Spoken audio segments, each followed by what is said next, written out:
아들아, 엄마가 요즘 몸이 너무 안 좋아. 허리랑 무릎이 아프고, 손가락도 점점 굳어서 물건 하나 들기조차 힘들어. 병원에 가야 하나 싶어서. 엄마, 나이 들면 다들 그런 거야. 별일 아니니까 너무 걱정하지 마. 나이 들면 다 그런 거라니. 나는 정말 힘들어서 말하는 건데, 내가 이렇게 쉽게 넘길 줄은 몰랐다. 어머니, 요즘 누가 아프다는 얘기 안 하겠어요. 다들 힘든데 그런 말 들으면 솔직히 부담돼요. 부담스럽다고? 내가 너희한테 뭘 바란 것도 아니야. 그냥 내 얘기를 들어주길 바랬어. 가족이잖니. 엄마, 너무 예민하게 받아들이지 좀 말라고요. 저희도 바쁘고 힘든데 엄마까지 이런 말씀하시면 솔직히 저희도 답답해요. 답답하다고? 내가 네 엄마인데 아프다고 말하는 것조차 너희한테 답답한 일이야? 어머니, 저희도 요즘 생활이 어려워요. 다들 참고 사는 거잖아요. 조금 더 긍정적으로 생각하시면 안 될까요? 참고 살라고? 나는 그동안 일을 참고 또 참았어. 그런데 지금 내 아픔을 내가 이렇게 무시하니? 내가 여기까지 와서 이런 말을 들어야 하는 거니? 엄마, 그러니까 너무 심각하게 받아들이지 말라고 했잖아요. 누구나 겪는 일이잖아요. 엄마만 힘든 건 아니라고요. 그래, 나는 너희에게 짐일 뿐이구나. 내가 아프다고 말하는 것도 너희에게는 다 스트레스고 귀찮은 일이었어. 어머니, 그렇게 말씀하시면 저희도 더 이상 뭐라고 해야 할지 모르겠어요. 어머니가 아프신 건 알겠는데, 솔직히 저희가 해드릴 수 있는 게 없잖아요. 없다니 내가 뭘 바라겠니? 그저 내 얘기를 들어주길 바랬던 것뿐인데 너희에게 그조차도 짐이었구나. 엄마, 제발 좀 긍정적으로 생각 좀 하세요. 이렇게 매번 힘들다고 하시면 저희도 지칩니다. 지친다니 내가 너희를 위해 모든 걸 바쳤는데 이제는 내 말조차 듣기 싫다는 거구나. 알겠다.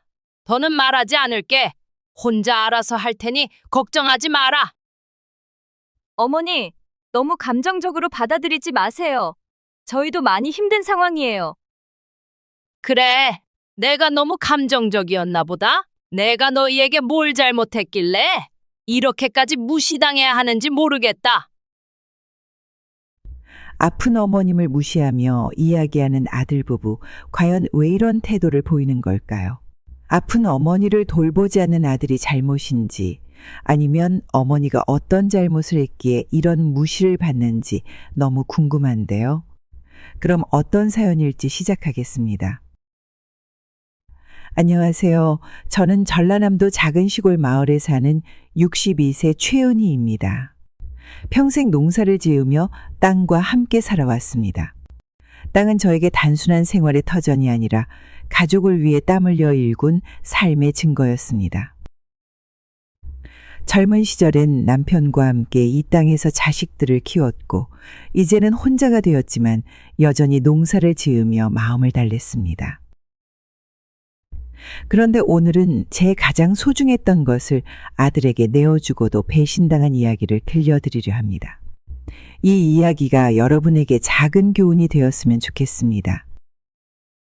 구독과 좋아요, 그리고 따뜻한 댓글은 저에게 큰 힘이 됩니다. 함께 들어주세요. 안녕하세요. 저는 전라남도의 작은 시골 마을에서 태어나고 자랐습니다. 제가 자란 마을은 논과 밭이 끝없이 펼쳐진 곳이었어요. 어린 시절 부모님은 새벽같이 들로 나가셨고 저는 집안일을 돕고 동생들을 돌봐야 했습니다. 엄마, 저도 들로 따라갈래요.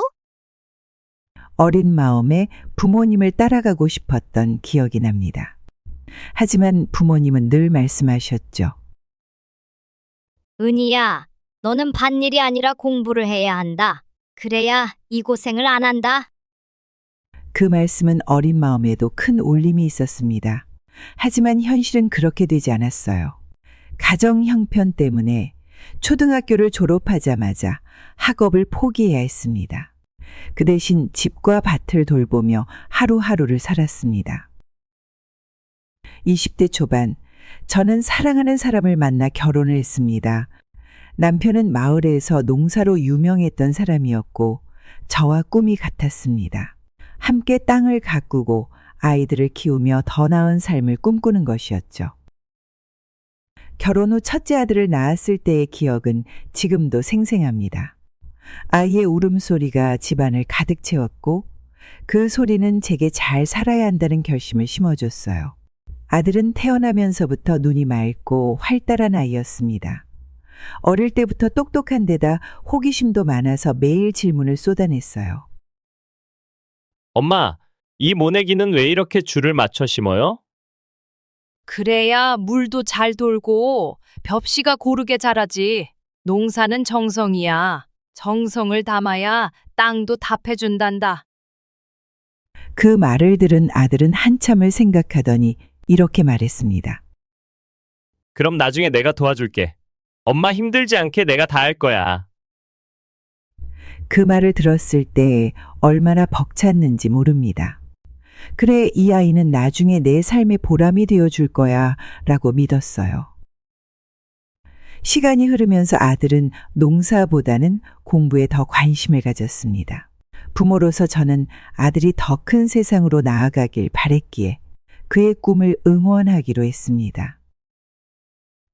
남편이 세상을 떠나고 혼자가 된 지 10년째 되던 해 아들이 결혼을 했습니다. 결혼식 날은 정말 벅찬 하루였습니다. 아들이 잘 차려입고 며느리의 손을 꼭 잡고 예식장에 들어오는 모습을 보는 순간 제가 살아온 모든 시간이 주마등처럼 스쳐갔습니다. 이제야 내가 고생한 보람이 있구나 생각하며 눈가가 뜨거워졌습니다. 아들은 제가 가진 전부였고 그의 행복이 곧 제 행복이라고 믿었기 때문입니다. 며느리도 참 반듯한 사람이었습니다. 상냥한 미소로 저를 맞이하던 첫인상이 지금도 생생합니다. 두 사람이 함께라면 앞으로 어떤 어려움도 잘 헤쳐나갈 것 같아 안심이 되었죠. 결혼식이 끝나고 저는 평생 가장 아끼던 땅을 선물로 주기로 마음먹었습니다. 그 땅은 제게 단순한 재산이 아니었습니다. 남편과 제가 젊은 날부터 땀 흘려 갖고 온 삶의 증거였고 우리 가족의 역사가 녹아있는 곳이었습니다. 남편이 세상을 떠난 뒤에도 그곳에서 땅을 일구며 홀로 살아왔지만 그 땅에 대한 애정만큼은 변치 않았습니다. 이 땅은 내 아버지와 내가 평생을 바쳐 가꾼 곳이야. 너희가 이걸 잘 활용해서 행복하게 살아줬으면 좋겠다. 땅을 내어주던 순간 제 가슴은 뜨거웠습니다. 이 땅의 아들 부부의 새로운 시작이 되고 안정된 삶을 만들어주길 바라는 마음뿐이었어요. 아들은 고맙다며 고개를 끄덕였고 며느리도 환하게 웃으며 감사하다고 말했습니다. 그 모습에 얼마나 뿌듯했는지 모릅니다. 이제 내 역할은 여기까지구나. 이 아이들이 새로운 행복을 만들어가겠지라는 생각에 한결 마음이 가벼워졌습니다. 하지만 그 땅을 내어주고 몇 달이 지나지 않아 마을 사람들로부터 예상치 못한 소식을 들었습니다. 은희 씨, 아드님이 그 땅을 팔았다고 하던데요? 그 말을 들었을 때 귀를 의심했습니다. 그럴 리가 없는데 제가 준 땅은 단순한 재산이 아니라 아이들의 미래를 위한 터전이었으니까요. 하지만 마을 사람들의 말은 사실이었습니다.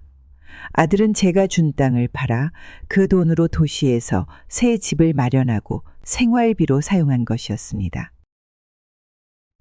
사실을 확인한 순간 저는 아무 말도 할 수 없었습니다. 가슴이 얼어붙는 듯했고 머릿속이 하얗게 변했습니다. 그 땅은 남편과 함께 땀 흘려 가꾼 곳이었고 제 인생이 담긴 가장 소중한 것이었습니다. 왜 아들은 아무 말도 없이 그런 선택을 했을까? 수많은 생각이 머리를 떠다녔습니다. 그날 밤 잠자리에 들었지만 한숨도 잘 수 없었습니다. 제 머릿속엔 땅을 일구던 시절의 기억들이 끊임없이 떠올랐습니다. 남편과 함께 모내기를 하던 모습, 아이들이 그 땅에서 뛰어놀며 웃음소리를 퍼뜨리던 순간들, 별을 수확하며 감사했던 계절들, 모든 것이 한꺼번에 사라져버린 것 같았어요. 하지만 아들을 믿고 싶었습니다. 어쩌면 더 좋은 미래를 위해 어쩔 수 없이 선택한 거겠지. 그렇게 스스로를 다독이며 입을 열지 않았습니다. 아들이 결혼을 하고 새로운 가정을 꾸리는데 제 의견이 불필요할 수도 있다고 생각했어요.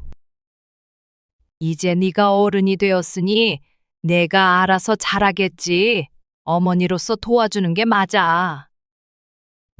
하지만 마음속에서는 차마 가라앉히지 못한 슬픔과 실망감이 뒤엉켜 있었습니다.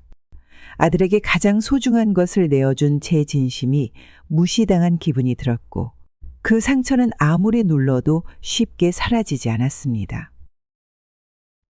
그날 이후로 제 마음 한켠에 조용히 자리 잡은 불안감은 점점 더 커져만 갔습니다.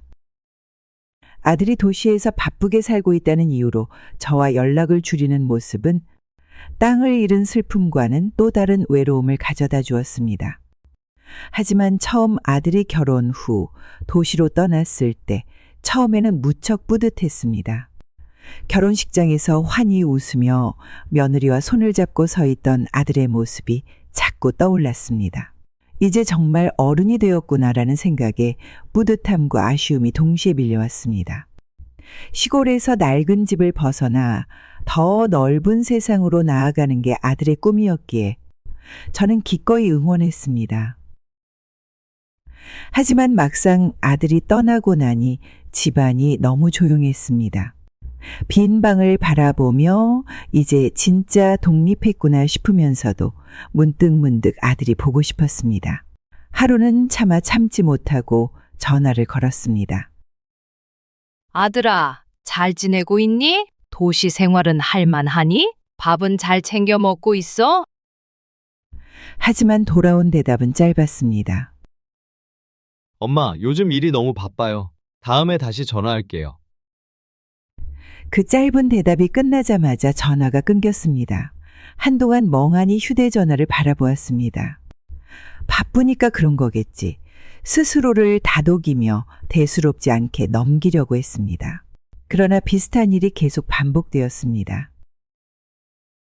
몇 주가 지나 다시 전화를 걸었을 때도 아들은 받지 않았습니다. 하루 종일 기다려도 답장이 없자 그날 밤은 좀처럼 잠이 오지 않았습니다. 혹시 내가 너무 잦은 연락으로 귀찮게 한 걸까라는 자책이 밀려왔습니다. 하지만 곧 아니야. 어머니가 아들 안부를 묻는 게 그렇게 큰 잘못일 리 없잖아 라고 애써 마음을 달래보았습니다. 그렇게 혼자 있는 시간이 길어지면서 외로움은 더 깊어졌습니다. 하루는 아들을 보기 위해 아침 일찍부터 음식을 준비했습니다. 직접 기른 채소로 나물 반찬을 만들고 된장찌개도 정성껏 끓였습니다. 오랜만에 얼굴을 본다는 기대에 마음이 들떴습니다. 그런데 약속 시간이 다 되어갈 때쯤 아들에게서 전화가 왔습니다. 엄마, 오늘은 회사 일이 갑자기 생겨서 못 갈 것 같아요. 죄송해요. 다음에 봐요. 전화를 끊고 나니 식탁 위에 놓인 음식들이 더 선명하게 보였습니다. 김이 모락모락 나는 된장찌개, 예쁘게 담긴 나물 접시, 다듬은 생선구이까지 모든 것이 그대로였습니다. 손님이 없는 빈 식탁은 한없이 쓸쓸해 보였습니다. 젓가락을 들어 한두 입 먹어보려 했지만 목이 메어 내려가지 않았습니다. 그렇게 혼자 남은 식탁에서 저는 자꾸 지난 날을 떠올렸습니다. 아들이 어릴 적 배가 고프다며 달려오던 모습, 밥 한 그릇을 뚝딱 비우고 웃으며 엄마, 이거 정말 맛있어요 라고 말하던 기억들이 스쳐갔습니다.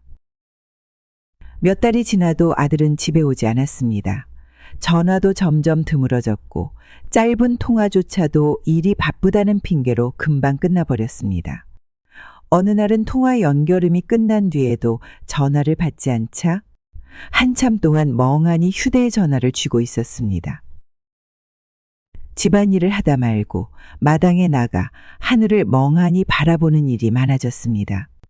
봄이 되어 피어난 꽃들도 산들바람도 이제는 아무 위로가 되지 않았습니다. 내가 뭘 잘못한 걸까? 아니면 정말 일이 바빠서 그런 걸까? 그렇게 스스로를 설득하려 해도 점점 더 마음속에 외로움이 자리를 잡았습니다. 저도 모르게 전화를 기다리는 시간이 늘어났습니다. 한 번이라도 아들의 목소리를 들으면 마음이 놓일 것 같았지만 그것마저도 점점 어려워졌습니다. 아들이 떠나고 나서 혼자가 된 시간이 길어질수록 제 마음속에는 점점 잊혀지고 있다는 느낌이 생겨났습니다. 밤이 되면 침대에 누워 아들의 어린 시절을 떠올렸습니다. 아들이 품에 안겨서 엄마, 내가 나중에 엄마 지켜줄 거야 라고 말하던 모습이 머릿속에 떠올랐습니다. 그때는 그 말이 세상에서 가장 든든했는데 이제는 너무 멀어진 것 같아 눈물이 났습니다. 휴일이 다가오던 어느 날 저는 아들에게 전화를 걸어 조심스럽게 물어봤습니다. 이번 명절엔 집에 오니? 며느리랑 같이 오면 내가 맛있는 거 해줄게. 아들의 대답은 예상 밖이었습니다. 엄마, 이번에는 어렵겠어요. 이동도 불편하고 시간이 좀 안 맞아서요. 다음에 한번 보러 갈게요. 전화를 끊고 난 뒤 저는 한참 동안 멍하니 앉아 있었습니다. 휴대전화를 손에 꼭 쥔 채로 왜 갑자기 안 온다고 하는 걸까? 생각이 머릿속을 맴돌았습니다. 며칠 전까지만 해도 올 수 있을 것 같다는 말을 했었는데 갑작스러운 거절에 마음이 복잡해졌습니다. 그래도 혹시나 하는 마음으로 그날까지 기다리기로 했습니다. 명절 당일이었습니다. 아들과 며느리가 오길 기대하며 마당을 정리하고 있을 때였습니다. 저 멀리서 이웃 아주머니가 다가왔습니다. 손에는 커다란 보자기를 들고 있었고 얼굴에는 웃음이 가득했습니다. 은희 씨, 명절 잘 보내고 있어요? 아드님이랑 며느리도 곧 오겠죠? 그 말을 듣는 순간 제 마음 한편이 조금 쓸쓸했습니다. 아들과 며느리는 이미 집에 온다고 하지 않았으니까요. 그래도 아주머니에게 굳이 그 말을 꺼내고 싶지 않아 웃으며 대답했습니다. 네, 바빠서 이번에는 못 온다네요. 젊은 사람들은 다 그런가 봐요. 그러자 아주머니가 조금 놀란 듯한 표정을 지으며 말했습니다. 어머, 그랬어요? 저는 다른 얘기 들었는데. 순간 가슴이 철렁 내려앉았습니다. 아주머니의 표정을 보며 무언가 좋지 않은 소식을 전해 들을 것 같은 예감이 들었습니다. 다른 얘기라니요? 무슨 말씀이세요? 아주머니는 잠시 망설이더니 낮은 목소리로 말했습니다. 아드님 부부가 이번 명절에는 며느리 쪽 부모님 댁에서 보낸다고 하더라고요. 시장에서 사람들이 하는 말이에요. 며느리 어머님이 며칠 전 마트에서 자랑스럽게 말씀하시더라고요. 아드님이 도시에서 온다고요. 그 말을 듣는 순간 머리가 멍해지고 손에 힘이 풀렸습니다. 제가 기다렸던 사람들은 이미 다른 곳에서 명절을 보내고 있다는 사실이 믿기지 않았습니다. 이웃은 제 얼굴을 살피며 급히 덧붙였습니다. 아휴, 요즘은 다들 그렇게 산다잖아요. 부모님을 번갈아 찾아가기도 하고, 은희 씨는 워낙 마음이 넓으니까 괜찮겠죠? 그 말을 듣고 웃어 보이려 했지만 웃음이 전혀 나오지 않았습니다. 고개를 끄덕이며 말했지만 제 목소리도 작게 떨렸습니다. 그렇겠죠. 뭐 다들 사정이 있는 거니까요. 이웃 아주머니는 명절 잘 보내세요라는 말을 남기고 돌아갔지만 저는 그 자리에서 한참 동안 꼼짝하지 못했습니다. 시장에서 다른 사람들 입을 통해 제 아들이 어디에 있는지를 알아야 했다는 사실이 너무 서글펐습니다. 집으로 들어가 거실에 앉으니 식탁 위에 차려진 음식들이 저를 바라보고 있는 것 같았습니다. 찌개는 이제 김이 사라져 식었고 예쁘게 담아놓은 송편은 그대로였습니다. 그 앞에 앉아 있으니 제 마음속에 남아있던 기대감도 차갑게 식어버리는 것 같았습니다. 내가 뭘 잘못한 걸까? 아들은 왜 한마디 말도 없이 다른 곳으로 갔을까? 그날 밤 저는 아무것도 먹을 수 없었습니다. 차가운 이불을 덮고 누워 아들이 어릴 적 명절마다 어르신들께 절을 올리며 기뻐하던 모습을 떠올렸습니다. 그때는 온 집안이 웃음소리로 가득했는데 이제는 그 소리가 얼마나 그리운지 몰랐습니다. 혼자 지내는 시간이 길어지면서 마음 한구석이 점점 더 비어가는 것 같았습니다. 집안은 늘 조용했고 밥을 먹을 때도 말 한마디 없이 수저만 들었다 놨다 했습니다. 김치 냉장고에서 꺼낸 반찬들은 그대로 남는 날이 많아졌습니다. 쌓여가는 설거지를 보며 한숨이 나올 때마다 혼자라는 현실이 더 선명해졌습니다. 하루는 마음이 너무 무거워서 뒷마당에 나갔습니다. 푸르른 하늘을 바라보며 스스로에게 이렇게 말했습니다. 괜찮아. 이 나이에 혼자 있는 건 당연한 거야. 아들도 바쁠 텐데 내가 괜히 부담을 주면 안 되지. 하지만 이런 다짐이 오래가진 않았습니다. 시간이 흐를수록 아들과 대화하고 싶다는 마음이 더 커졌습니다. 한 번만이라도 아들의 목소리를 들으면 조금은 나아질 것 같은데 하는 생각에 전화기를 들었습니다. 그날은 저녁 무렵이었고 아들이 퇴근했을 것 같아 타이밍을 맞춰 전화를 걸었습니다. 벨소리가 한참 울리고 나서야 아들이 전화를 받았습니다. 아들아, 엄마야. 요즘 잘 지내고 있니? 그냥 내 목소리가 듣고 싶어서 전화했어. 그러나 아들의 반응은 짧고 단호했습니다. 엄마, 지금 좀 바빠요? 다음에 다시 전화할게요. 그 말을 듣는 순간 목이 콱 막히는 것 같았습니다. 겨우 몇 마디라도 나누고 싶어서 전화를 걸었는데 오히려 방해가 된 듯한 기분이 들었습니다. 전화를 끊고 한참 동안 손에 쥐고 있던 휴대전화를 내려놓지 못했습니다. 내가 뭘 잘못했나? 아니, 그냥 바쁘니까 그런 거겠지. 며칠 뒤, 저는 아들에게 솔직히 제 마음을 전해야겠다고 결심했습니다.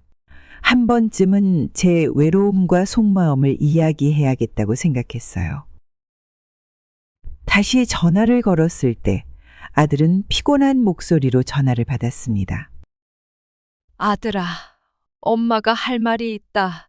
요즘 참 외롭다. 내가 너무 보고 싶고 내 목소리를 듣는 것만으로도 엄마는 힘이 난다. 한 번이라도 내가 엄마 생각을 조금 더 해주면 참 좋겠다. 그 말을 하는 동안 제 목소리가 약간 떨렸습니다. 하지만 진심을 담아 말했으니 아들도 이해해 줄 거라고 믿었습니다. 그러나 아들의 대답은 너무나 차가웠습니다. 엄마가 그렇게 말하면 저희가 더 힘들어요. 엄마가 우리한테 너무 기대는 것 같아요. 다른 데 신경 쓰고 엄마도 좀 바쁘게 지내보세요. 그 말을 듣는 순간 가슴이 철렁 내려앉는 것 같았습니다. 귀에서 뭔가 쾅 하고 울리는 소리가 들리는 듯 했습니다. 내가 너무 의지한다고? 그게 그렇게 잘못된 걸까? 아들의 말을 떠올리며 전화기를 내려놓았지만 손이 떨리고 눈물이 고였습니다. 아들의 목소리를 듣고 싶어서 단지 제 외로움을 조금만 나누고 싶었을 뿐이었는데 그것조차 짐처럼 느껴졌다는 사실이 너무나 쓰라렸습니다. 전화를 끊고 난 뒤 저는 멍하니 소파에 앉아 있었습니다. 거실 한가운데에서 모든 것이 멈춘 것처럼 느껴졌습니다. 아들도 힘들겠지. 내가 참아야겠지. 스스로를 다독여 보려 했지만 마음 한구석에 남은 상처는 쉽게 아물지 않았습니다. 그날 밤 저는 겨우 방으로 들어가 침대에 누웠습니다. 그러나 천장을 바라보며 잠들지 못했습니다. 눈을 감으면 젊었을 때 아들과 함께 웃고 놀던 장면들이 머릿속을 떠올랐습니다. 아들이 어릴 적 손을 꼭 잡고 엄마 내가 커서 꼭 엄마 지켜줄게 라고 말하던 그 모습이 떠오르자 가슴이 먹먹해졌습니다. 그때는 그 말만으로도 세상을 다 가진 것 같았는데 이제는 제가 짐처럼 느껴진다는 아들의 말을 들으니 그 기억조차 아프게 느껴졌습니다. 나는 그냥 조금만 기대고 싶었던 건데 내가 너무 잘못한 걸까? 눈물이 차오르자 소리를 죽이며 울었습니다. 누구에게도 보이지 않는 어둠 속에서 홀로 눈물을 흘리며 그날 밤을 보냈습니다. 아들은 어느 날 며느리와 함께 집을 찾아왔습니다. 오랜만에 두 사람을 보니 반가운 마음에 환하게 웃으며 맞이했습니다. 주방에서 간단히 차를 내오며 물었습니다. 어쩐 일이니? 이렇게 같이 오다니 반갑구나. 요즘은 잘 지내고 있니? 아들은 미소를 지으며 제게 말했습니다. 엄마, 요즘 많이 힘드시죠? 농사일 하시는 것도 그렇고 집 관리도 혼자 하시기 쉽지 않으실 것 같아요. 그 말을 들으니 문득 허리와 무릎에 통증이 떠올랐습니다. 매일 농지에서 허리를 굽히고 돌며 일하는 게 예전처럼 수월하지 않았습니다. 그렇다고 누구에게 도와달라고 부탁할 수도 없어서 혼자 해내야 한다고 마음을 다잡곤 했습니다. 힘들긴 해도 아직은 괜찮다. 엄마가 할 수 있을 때까지는 해봐야지. 그러자 며느리가 조용히 말을 이었습니다. 어머니, 저희가 관리해드리면 더 편해지실 거예요. 요즘은 농지도 체계적으로 관리해야 하잖아요. 저희가 조금씩 신경 써볼게요. 며느리의 부드러운 말투와 미소에 마음이 한결 가벼워졌습니다. 아들은 고개를 끄덕이며 덧붙였습니다. 맞아요, 엄마. 우리가 농지를 관리하면 엄마는 그동안 힘들게 일하시던 것도 내려놓고 좀 쉬실 수 있잖아요.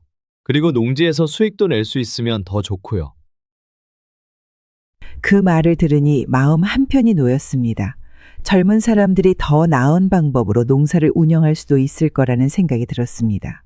두 사람이 함께 나서겠다는 말에 저는 결국 맡겨보기로 했습니다. 그래. 너희가 그렇게 생각한다면 맡겨볼게. 엄마도 이제 좀 쉬어야겠지. 며칠 동안은 마음이 한결 가벼웠습니다. 아들과 며느리가 알아서 농지를 잘 운영하겠지 하는 믿음이 있었기 때문입니다. 하지만 몇 달이 지나면서 점점 이상한 소문이 들려오기 시작했습니다. 하루는 이웃집 아주머니가 걱정스러운 표정으로 말을 건넸습니다. 은희 씨, 아드님이 농지를 그냥 방치하고 있더라고요. 논이 다 메말라가고 잡초만 무성하던데요. 혹시 사정을 아세요? 그 말을 듣는 순간 가슴이 철렁 내려앉았습니다. 그럴 리가 없는데 바로 아들에게 전화를 걸었습니다. 아들아, 농지가 지금 어떤 상태니? 마을 사람들이 잡초만 무성하다고 하던데 정말 그런 거야? 아들은 당황한 듯 웃으며 말했습니다. 엄마, 그런 건 금방 정리할 수 있어요. 요즘 일이 바빠서 조금 미뤘던 것뿐이에요. 너무 걱정하지 마세요. 그 말을 들으면서도 마음속에서 의심이 사라지지 않았습니다. 정말로 바빠서 그런 걸까? 직접 확인하고 싶은 마음이 커졌고 결국 며칠 뒤 농지로 향했습니다. 도착하자마자 충격을 받았습니다. 논과 밭은 황폐해져 있었고 잡초가 허리까지 자라 있었습니다. 한때 풍성하게 벼가 자라던 땅은 흔적도 없이 메말라 있었고 논의 가장자리는 쓰레기까지 버려져 있었습니다. 그 모습에 다리가 풀려 그 자리에 주저앉고 말았습니다. 집으로 돌아와 아들과 며느리를 불렀습니다. 두 사람이 도착하자 저는 애써 가라앉힌 목소리로 물었습니다. 도대체 이게 뭐니? 너희가 농지를 잘 관리하겠다고 하지 않았니? 어떻게 이렇게 내버려 둘 수 있니? 아들은 무겁게 고개를 숙인 채 작은 목소리로 대답했습니다. 엄마, 정말 죄송해요. 요즘 일이 너무 많아서 신경을 못 썼어요. 정리하려고 했는데 그럴 시간이 없었어요. 그러자 며느리가 대답을 이어갔습니다. 어머니, 솔직히 저희 생활이 좀 빠듯해서요. 농지보다는 저희 쓸 곳이 많아서 그쪽에 돈을 썼어요. 이해해 주셨으면 좋겠어요. 그 말을 듣는 순간 숨이 멎는 것 같았습니다. 제가 맡긴 땅에서 수익을 내기는커녕 두 사람이 제 허락도 없이 그 돈을 생활비로 사용했다는 사실이 머릿속을 맴돌았습니다. 너희가 나를 도와주겠다고 해서 맡겼는데 이렇게 내 신뢰를 저버린다는 게 말이 되니? 아들은 고개를 들지 못했고 며느리는 말을 잇지 못했습니다. 집안은 조용해졌지만 제 마음은 더 요란하게 흔들리고 있었습니다. 젊은 부부에게 농지와 집을 맡기며 가졌던 기대가 완전히 무너진 순간이었습니다. 그날 밤 저는 침대에 누워 한숨도 잘 수 없었습니다. 내가 뭘 그렇게 잘못했을까? 왜 아이들이 나를 이렇게 속인 걸까 하는 생각이 머릿속을 떠나지 않았습니다. 며느리가 결혼 후 처음 집에 들어왔을 때를 아직도 생생히 기억합니다. 긴장한 얼굴로 제게 인사를 하며 어머니 잘 부탁드립니다 라고 말하던 모습이 떠오릅니다. 저는 며느리를 친딸처럼 아끼며 잘 지내고 싶었습니다. 시골 생활이 낯설고 힘들 수 있을 거라는 생각에 최대한 편하게 해주고 싶었죠. 며느리야, 이 집은 이제 내 집이야. 편히 지내고 필요한 건 뭐든 말하렴. 그 말을 하며 제가 기뻐했던 건 새로운 가족이 생긴다는 설렘 때문이었습니다.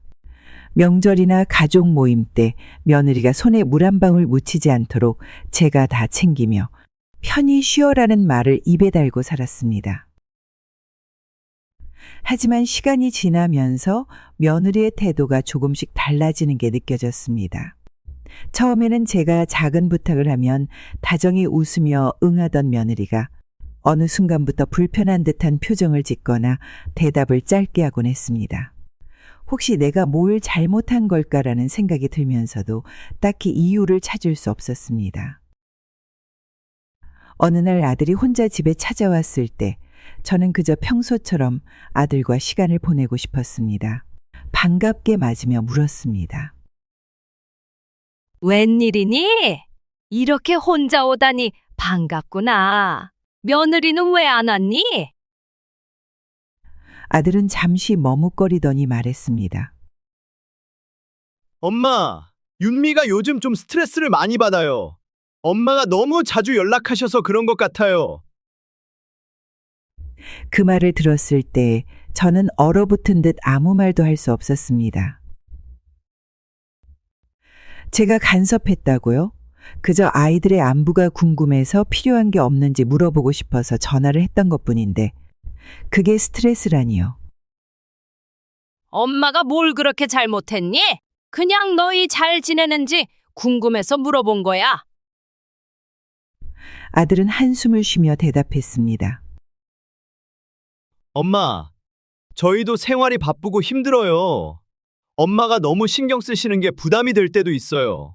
그냥 조금 거리를 두시는 게 좋을 것 같아요. 그 말을 듣고 나니 가슴이 저릿했습니다. 제가 뭔가 잘못하고 있다는 생각에 마음이 무거워졌습니다. 하지만 아들이 편하길 바랬기에 그날은 아무 말 없이 고개만 끄덕였습니다. 그러나 그 뒤로도 며느리의 불만은 멈추지 않았던 모양입니다. 하루는 이웃 아주머니가 걱정스러운 얼굴로 저를 찾아와 말을 건넸습니다. 은희 씨, 아드님 댁에서 다투는 소리가 들렸다던데 며느리분이 은희 씨 때문에 힘들다는 이야기를 했다더라고요.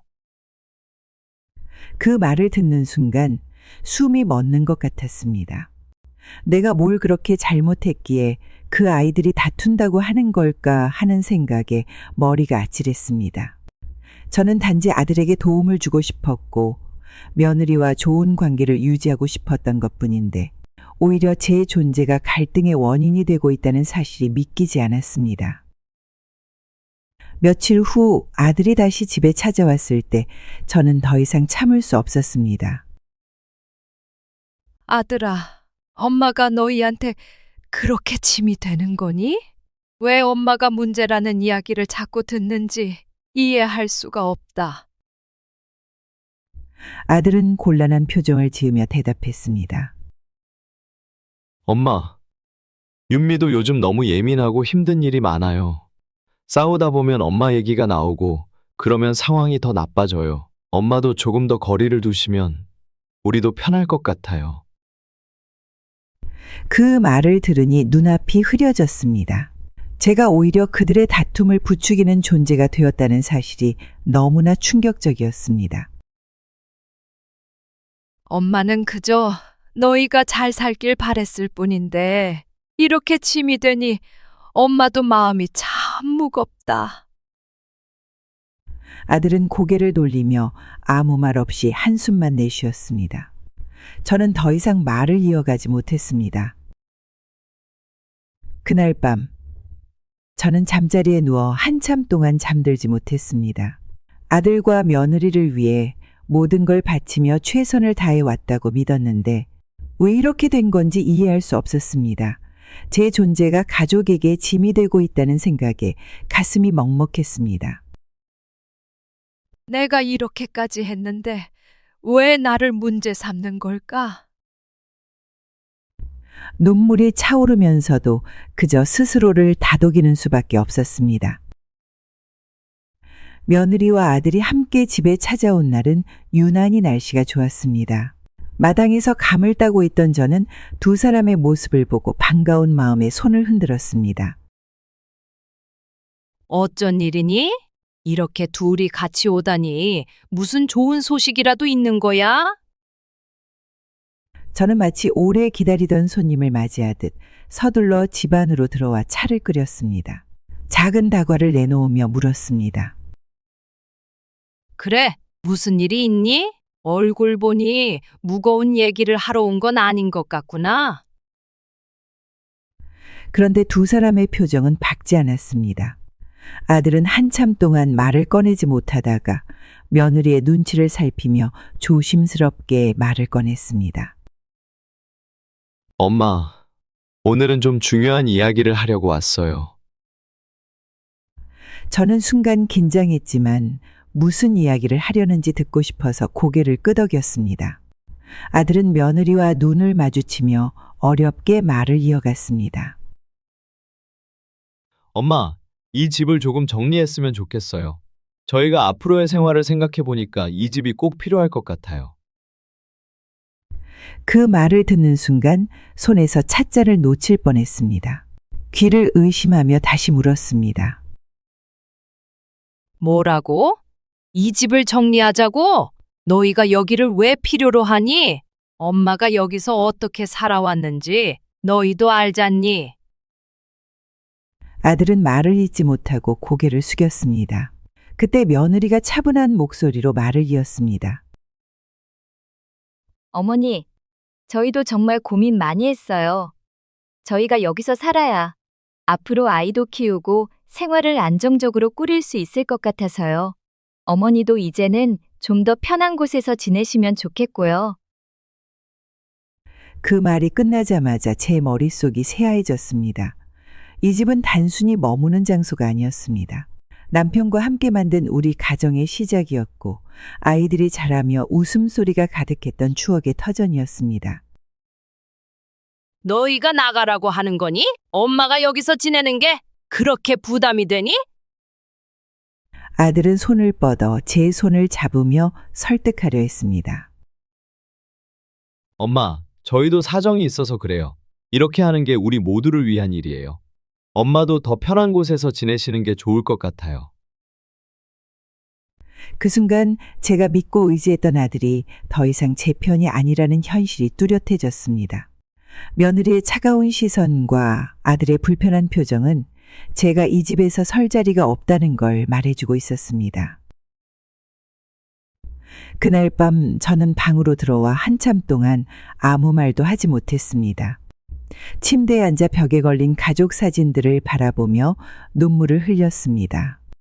남편과 함께했던 시간들, 아이들이 마당에서 뛰놀던 모습, 그리고 홀로 버텨온 지난 날들이 한꺼번에 떠올랐습니다. 며칠 후 저는 집을 떠나기로 마음먹었습니다. 짐을 꾸리는 내내 손끝이 떨렸습니다. 옷장 깊숙이 넣어두었던 남편의 사진을 꺼내들며 조용히 속삭였습니다. 당신, 내가 이 집을 떠나야 할 상황이 올 줄 상상이나 했겠어요? 우리가 얼마나 이곳을 지키려 했는데? 방마다 둘러보며 추억이 깃든 물건들을 하나씩 정리했습니다. 아이들 어릴 적 사진을 보니 눈물이 주체할 수 없이 흘렀습니다. 모든 것이 이 집에 남아 있었는데 이제 그것들을 남기고 떠나야 한다는 현실이 견디기 힘들었습니다. 짐을 싸고 나서 문 밖을 나서기 전 저는 마지막으로 집을 돌아봤습니다. 한쪽 벽에 걸린 결혼사진, 손때 묻은 부엌 조리대, 그리고 마당 한가운데 서 있던 나무. 이 집은 제게 모든 것이었습니다.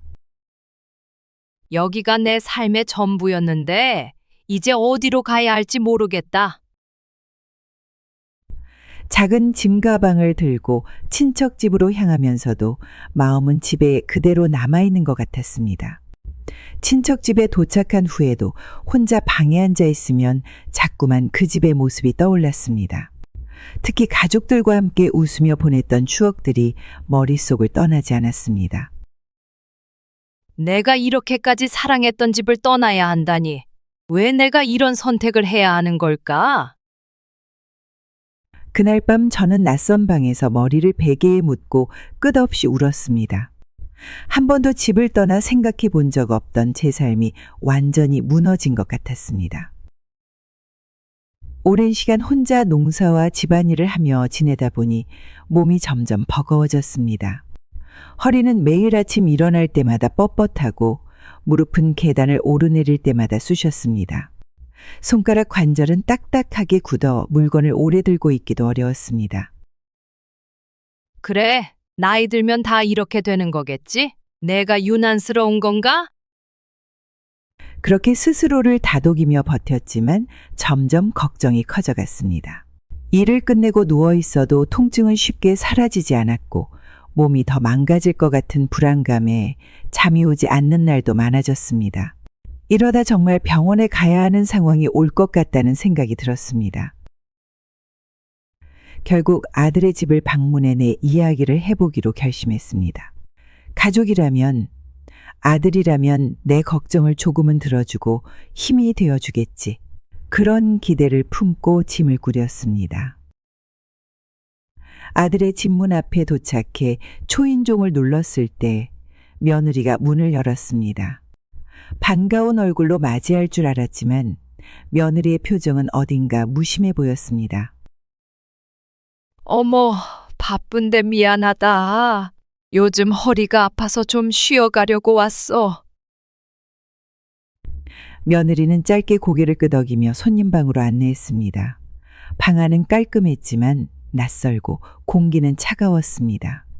짐을 내려놓으며 스스로를 설득했습니다. 아무리 그래도 가족인데 내 얘기를 들으면 뭔가 방법을 찾아주지 않을까?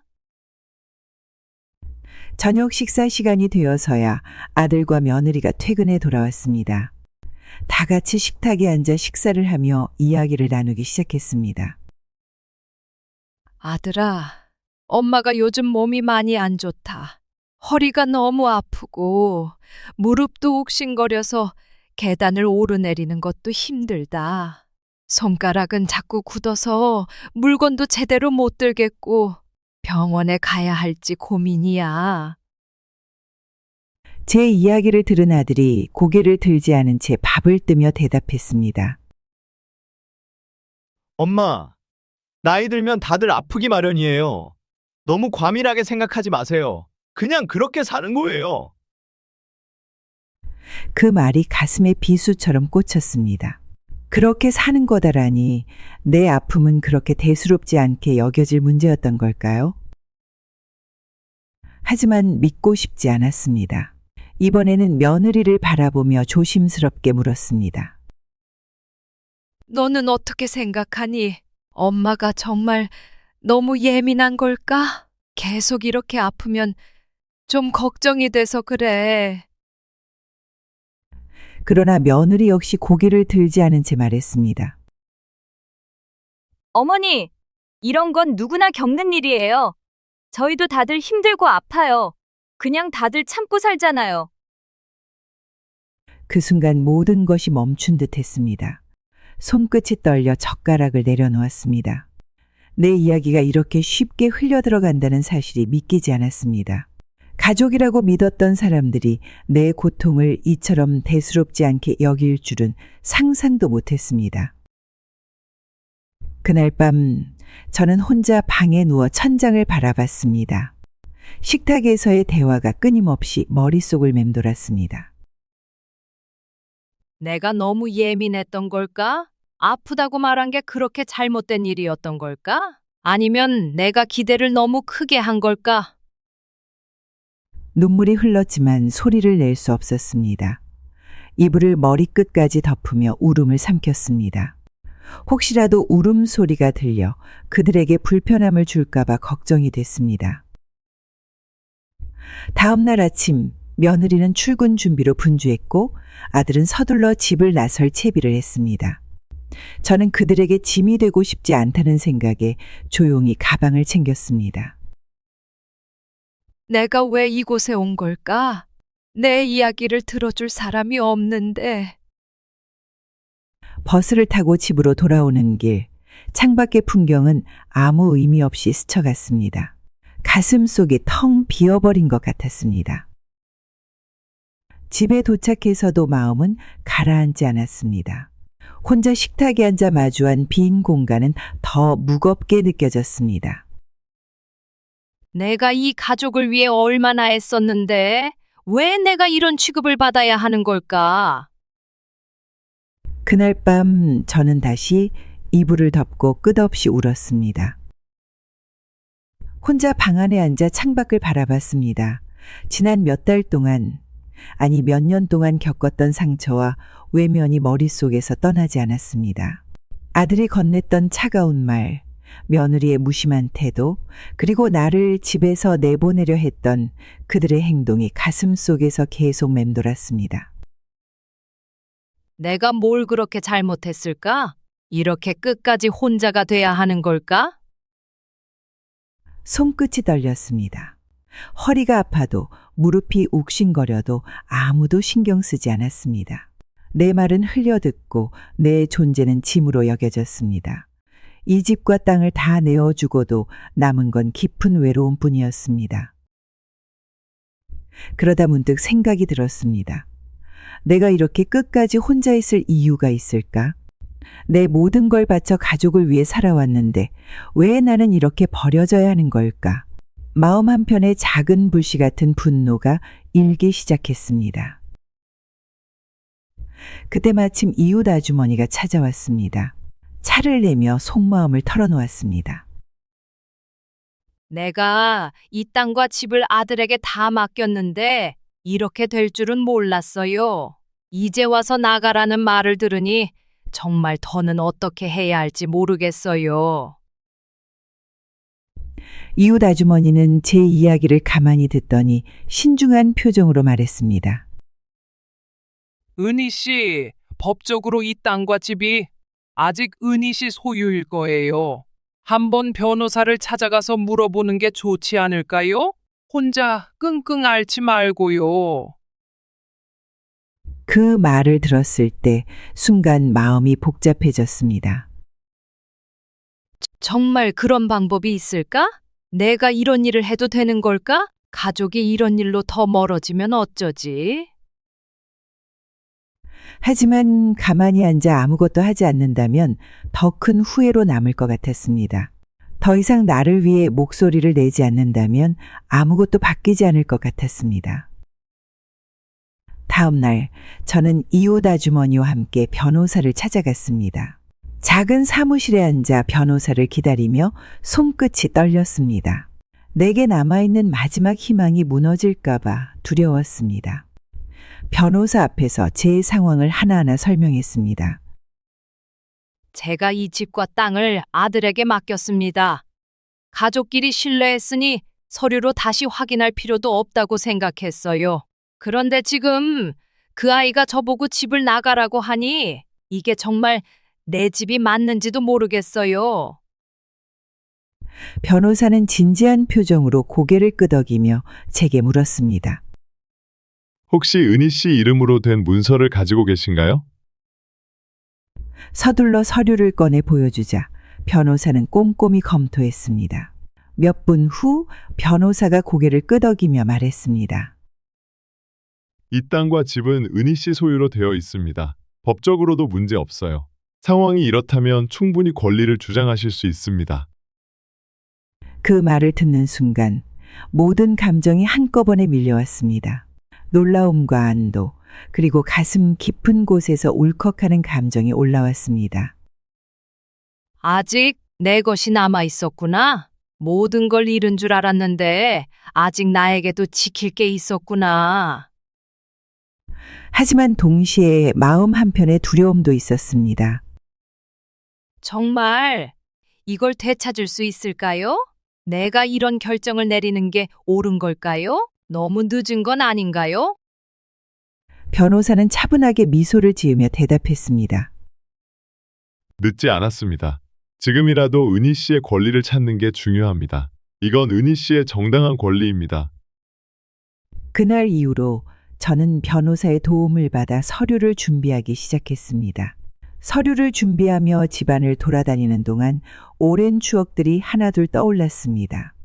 부엌에서 남편과 함께 요리했던 기억, 마당에서 아이들이 뛰놀던 소리, 그리고 별을 수확하며 느꼈던 감사함이 가슴을 채웠습니다.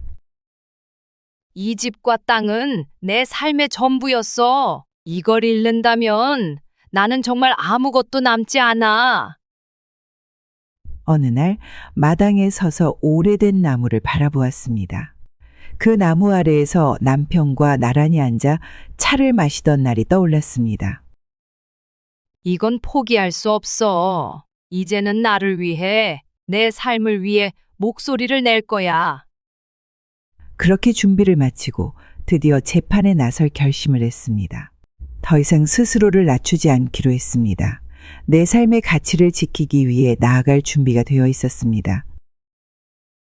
법원으로 향하는 날, 제 마음은 이루 말할 수 없이 복잡했습니다. 한편으로는 두렵고 또 한편으로는 긴 시간이 걸리더라도 이제는 제 권리를 찾을 수 있겠다는 작은 희망이 있었습니다. 가슴속에 계속 떠오르는 건 가족에 대한 아쉬움과 배신감이 뒤섞인 복잡한 감정이었습니다. 법정에서 판결을 기다리는 동안 제 손은 끊임없이 떨렸습니다. 법정의 공기가 차갑게 느껴졌고 주위 사람들의 움직임마저 천천히 흘러가는 것처럼 보였습니다. 변호사가 제 옆에서 조용히 대기하고 있었지만 저는 도무지 마음을 가라앉힐 수 없었습니다. 내가 왜 이런 자리에 서 있어야 할까? 가족끼리 이렇게 되는 건 상상도 못했는데. 판사의 목소리가 울려 퍼졌습니다. 본법원은 최은희 씨의 주장을 인정하며 피고인에게 주택에서의 퇴거를 명령합니다. 또한 재산관리 소홀로 인해 발생한 손해를 배상할 것을 판결합니다. 그 순간 제 머릿속이 텅 빈 것 같았습니다. 판사의 말이 끝난 후에도 한동안 제 귀에는 아무 소리도 들리지 않았습니다. 이게 정말 끝난 걸까? 내가 이길 수 있었던 걸까라는 생각이 떠올랐습니다. 하지만 동시에 마음 한편에 싸늘한 공허함이 자리 잡았습니다. 법원을 나서자마자 변호사가 환한 얼굴로 축하 인사를 건넸습니다. 이제 은희 씨의 권리를 되찾으셨습니다. 정말 잘 해내셨습니다. 하지만 저는 그저 고개를 끄덕일 뿐이었습니다. 모든 것이 끝났다고 말할 수 없을 것 같았습니다. 가족과의 관계는 이미 깊이 상처받았고 판결이 난다고 해서 그 상처가 사라지는 것은 아니었습니다. 며칠 후 아들이 집으로 찾아왔습니다. 초인종 소리가 울렸을 때 문을 열기까지 한참을 망설였습니다. 문 밖에 서 있는 아들의 얼굴은 어딘가 수척해 보였고 눈에는 후회와 죄책감이 가득 담겨 있었습니다. 무슨 일이니?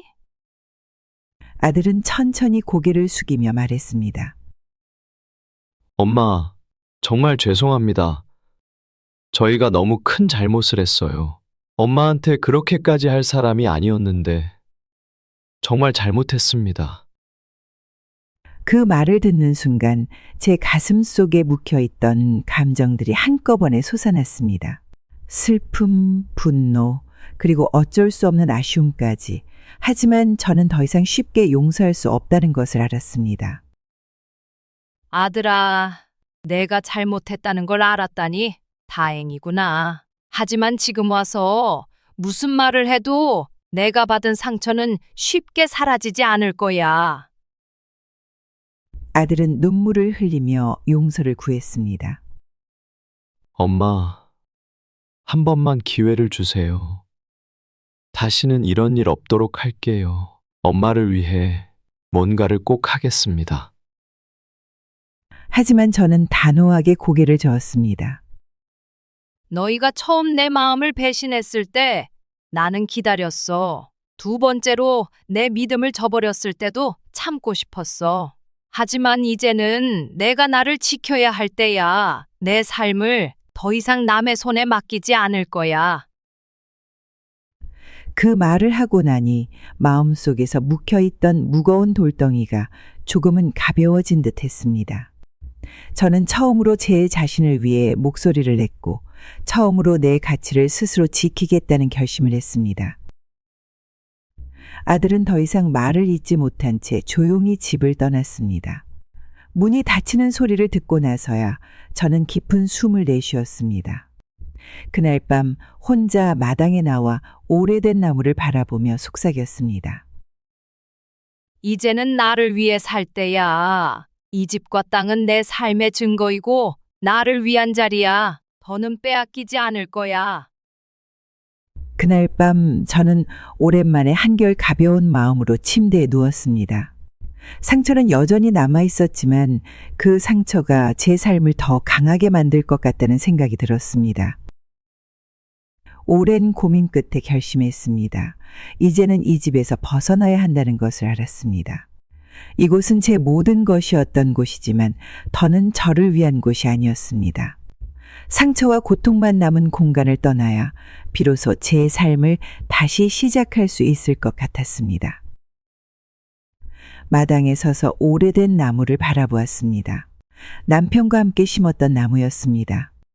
그 나무 아래에서 아이들이 뛰놀았고 우리는 그늘에 앉아 수확한 감을 깎아 먹으며 웃었던 기억이 선명했습니다.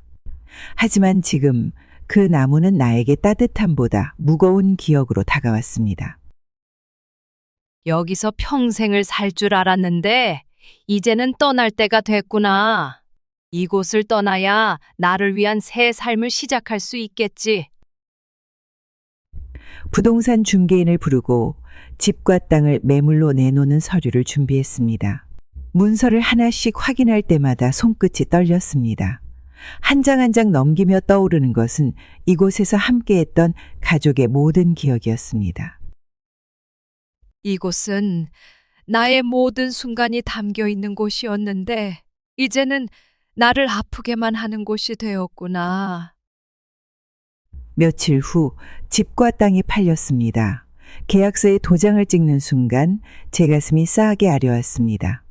마치 제 삶의 일부를 도장과 함께 떼어내는 것 같았습니다. 그날 밤 빈집에서 짐을 꾸리며 울컥하는 감정을 누를 수 없었습니다.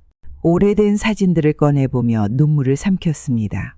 남편과 찍은 결혼 사진, 아이들이 웃으며 뛰놀던 모습, 그리고 홀로 견뎌낸 시간들까지 모든 것이 떠나야 한다는 현실이 쓰라렸습니다. 이제 정말 끝이구나. 이 집에서 나가는 건 나를 위한 첫걸음이겠지. 짐을 모두 정리하고 마지막으로 문을 닫을 때 저는 한참 동안 문 앞에서 멈춰 있었습니다. 잘 있어. 너는 나의 모든 것을 품어줬지만 이제는 내가 떠나야 할 때야. 나를 위해 떠나야 해. 새로운 시작을 위해 저는 품위 있고 편안한 요양원을 알아보기 시작했습니다. 이웃 아주머니의 도움을 받아 여러 곳을 둘러본 끝에 넓고 따뜻한 분위기의 한 요양원을 선택했습니다. 그곳은 정원이 아름다웠고 커다란 창문을 통해 햇살이 가득 들어오는 방이 준비되어 있었습니다. 처음 그곳에 발을 들였을 때 마음이 한결 편안해졌습니다.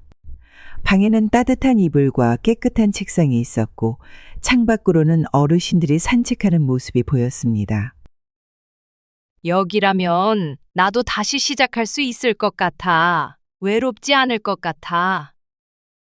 짐을 풀고 방 안에 앉아 창밖을 바라봤습니다.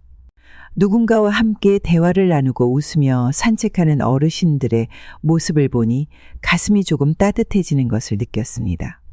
나도 여기서 친구를 사귈 수 있을까? 나도 저 사람들처럼 웃을 수 있을까? 요양원의 생활은 차츰 익숙해졌습니다. 아침마다 영양 가득한 식사를 챙겨주는 직원들의 다정한 모습에 마음이 누그러졌고 매일 준비된 운동과 건강 프로그램에 참여하면서 몸도 조금씩 회복되는 것을 느꼈습니다. 어느 날 요양원에서 미술 수업이 열린다는 공지가 있었습니다. 직원이 캔버스와 물감을 가져다 주며 웃으며 말했습니다. 선생님, 그림 한번 그려보세요. 새로운 취미를 가지면 훨씬 즐거워지실 거예요. 캔버스 앞에 앉아 천천히 물감을 손에 묻혔습니다. 처음에는 어색하고 서툴렀지만 점점 붓을 움직이는 것이 재미있게 느껴졌습니다. 다른 어르신들과 함께 그림을 그리며 웃음을 나누고 완성된 그림을 보며 서로를 칭찬하는 순간은 정말 오랜만에 느끼는 행복이었습니다. 그날 밤 저는 침대에 누워 스스로에게 말했습니다. 여기라면 나도 웃을 수 있을 것 같아. 여기서라면 더는 외롭지 않을 것 같아. 요양원의 정원에서 꽃을 가꾸고 미술 수업에 참여하며 다른 사람들과 어울리다 보니 마음속에 남아있던 외로움과 슬픔이 조금씩 사라졌습니다. 저는 제 삶의 주인이 되어 나를 위한 새로운 시작을 만들어가고 있었습니다. 남은 돈으로 여행 계획도 세우고 배우고 싶었던 악기도 배울 준비를 하며 오래전 꿈꿨던 것들을 하나씩 이루기로 했습니다. 요양원에서의 일상은 점점 안정되어 갔습니다. 정원에서 꽃을 돌보고 미술 수업을 하며 새로운 친구들과 웃음소리를 나누는 삶은 오랜만에 느끼는 평온이었습니다. 하지만 그날 직원이 찾아와 전한 말은 제 마음속에 멈춰있던 감정을 다시 흔들어 놓았습니다. 선생님, 댁에서 두 분이 오셨어요. 아드님과 며느리 같으신데요?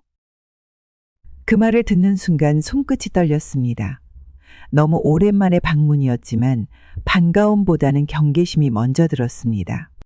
내가 여기서 편히 살고 있다는 것을 알게 되었으니 또 무언가를 요구하러 온 게 아닐까 하는 생각이 들었습니다. 응접실로 나가자 아들과 며느리가 나란히 앉아 있었습니다. 며느리는 고개를 숙이고 있었고 아들은 제 눈을 제대로 마주치지 못하고 있었습니다. 저는 천천히 그들 앞에 앉으며 조용히 물었습니다. 어쩐 일이니? 아들은 한숨을 내쉬며 조심스럽게 입을 열었습니다. 엄마, 정말 죄송합니다. 저희가 너무 큰 잘못을 했어요. 그땐 너무 이기적이었어요. 엄마가 얼마나 힘드셨는지 이제야 알았어요. 그의 말은 조심스러웠지만 한편으로는 여전히 변명처럼 들렸습니다. 며느리는 눈물을 글썽이며 말을 이었습니다. 어머니, 저도 너무 죄송합니다. 그동안 어머니께 했던 행동들 다 후회하고 있어요. 제발 저희를 용서해 주세요. 다시는 그런 일이 없을 거예요. 그들의 말을 들으며 가슴 한구석이 아려왔습니다. 진심으로 보이기도 했지만 마음속 깊은 곳에서는 의심이 올라왔습니다. 이제 와서 이런 말을 한다고 내가 그 모든 상처를 잊을 수 있을까? 잠시 침묵이 흘렀습니다. 저는 천천히 입을 열었습니다. 너희가 이제야 이런 말을 하러 왔구나. 내가 그 말을 듣기 위해 얼마나 기다렸는지 너희는 알지 못할 거야. 제 목소리는 차분했지만 감정이 북받쳐 올라오는 것을 느꼈습니다. 그들을 보며 지난날의 기억들이 스쳐 지나갔습니다. 내가 간절히 기대했던 한마디를 듣지 못해 얼마나 아팠던지, 가족에게 외면당하며 느꼈던 깊은 상처가 떠올랐습니다. 하지만 늦었다. 나는 너희를 위해 모든 걸 줬다. 내 사랑도, 시간도, 그리고 내 삶도. 그런데 너희는 나에게 아무것도 주지 않았지. 오히려 나를 더 깊은 상처 속에 내던졌어. 아들은 고개를 떨군 채 눈물을 흘렸습니다. 목소리가 떨리며 다시 용서를 구했습니다. 엄마, 정말 죄송합니다. 한 번만 기회를 주세요. 엄마를 위해서라면 뭐든 할게요. 그 말을 듣는 순간 잠시 흔들렸습니다. 아들이 진심으로 후회하는 것처럼 보였습니다. 하지만 그동안 쌓여온 상처는 쉽게 치유될 수 없다는 것을 알았습니다. 내가 얼마나 기다렸는지 너희는 알지 못할 거야. 하지만 그 기다림이 끝나기 전에 내 마음은 이미 다 무너졌단다. 이제 와서 용서해 준다면 내가 나 자신에게 부끄러울 것 같아. 며느리는 울먹이며 말을 이었습니다. 어머니, 저희가 다시 잘할게요. 정말 다르게 살겠습니다. 제발 한 번만 저희를 믿어주세요. 하지만 저는 천천히 고개를 저으며 일어섰습니다. 그들을 바라보며 마지막으로 말했습니다. 나는 기다릴 만큼 기다렸다. 참을 만큼 참았다. 이제는 내가 나를 위해 살아야겠다. 내 모든 걸 줬던 그 시간이 이제는 나를 위해 돌아와야 한다. 그 말이 끝나자 아들과 며느리는 아무 말도 하지 못했습니다. 저는 자리를 떠나 방으로 돌아왔습니다. 문을 닫고 나서야 흐르는 눈물을 멈출 수 없었습니다. 가족이라는 이름이 이렇게 무거울 줄은 몰랐어. 하지만 이제는 나를 위한 선택을 해야 해. 내가 지키지 않으면 아무도 나를 지켜주지 않을 거야. 창밖을 바라보며 깊은 한숨을 내쉬었습니다. 요양원의 정원에는 어르신들이 웃으며 산책을 하고 있었습니다. 그 모습을 보며 다시 마음을 다잡았습니다. 여기서는 내가 나를 위한 삶을 살 수 있어. 더는 누구의 기대에 맞추지 않아도 돼. 이제는 나를 선택할 거야. 밤이 깊어지자 방 안은 고요했습니다. 창밖에서는 정원 가로등에 희미한 불빛이 들어오고 바람에 나뭇잎이 스치는 소리가 들렸습니다. 저는 창문 옆에 앉아 그날의 대화를 떠올렸습니다. 아들과 며느리가 떠난 뒤 제 마음은 여전히 무거웠습니다. 그들의 후회와 사과가 진심처럼 느껴졌지만 저는 더 이상 믿을 수 없었습니다. 마음속 깊은 곳에서 속삭이듯 올라오는 감정이 있었습니다. 그들이 다시 돌아왔지만 내가 바란 가족의 모습은 아니었어. 너무 늦어버렸고 상처는 너무 깊었지. 한참 동안 침묵 속에 앉아 있었습니다. 그리고 천천히 창밖의 정원을 바라보며 마음을 정리하기 시작했습니다. 나는 그들에게 모든 걸 줬어. 땅도, 집도, 사랑도. 그런데 그들은 나를 빈 껍데기로 남겼지. 내가 얼마나 힘들었는지, 얼마나 외로웠는지 몰랐던 거야. 그동안의 기억들이 스쳐갔습니다. 혼자 마당에서 씨를 뿌리던 시간, 늦은 밤 홀로 고된 하루를 마무리하며 잠들던 시간, 그리고 가장 사랑했던 가족에게 등을 돌렸을 때의 고통, 이 모든 것들이 제 마음속에서 날카로운 바늘처럼 남아 있었습니다. 하지만 이내에 깨달았습니다. 이제는 그 바늘을 뽑아내야 한다는 것을. 더는 제 아픔을 가족에게 설명하려고 애쓸 필요가 없다는 것을. 내가 나를 위해 살기로 한 결심은 절대로 후회하지 않을 거야. 더는 누구의 기대나 바람에 흔들리지 않을 거야. 저는 천천히 침대에 누워 오랜만에 조용히 눈을 감았습니다. 마음 한편에서는 여전히 아들을 용서하고 싶다는 작은 목소리가 있었지만 그것이 지금의 저를 위해 가장 좋은 선택이 아님을 알았습니다. 다음 날 아침, 저는 요양원 정원으로 나갔습니다. 가벼운 아침바람이 불고 어르신들은 서로 웃으며 산책을 하고 있었습니다. 그들의 웃음소리를 들으며 저도 작은 미소를 지었습니다. 요양원에서 함께 지내던 한 어르신이 다가와 인사했습니다. 선생님, 오늘은 함께 꽃밭을 가꿀까요? 새로운 꽃 모종이 들어왔대요. 저는 고개를 끄덕이며 답했습니다. 좋아요. 새로 시작하기 딱 좋은 날이네요. 그 순간 마음속에서 더 이상 과거에 얽매이지 않고 새로운 하루를 살아가겠다는 결심이 선명해졌습니다.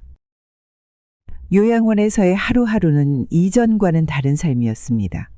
저는 조금씩 새로운 취미를 찾고 새로운 사람들을 만나며 제 자신을 사랑하는 방법을 배우고 있었습니다.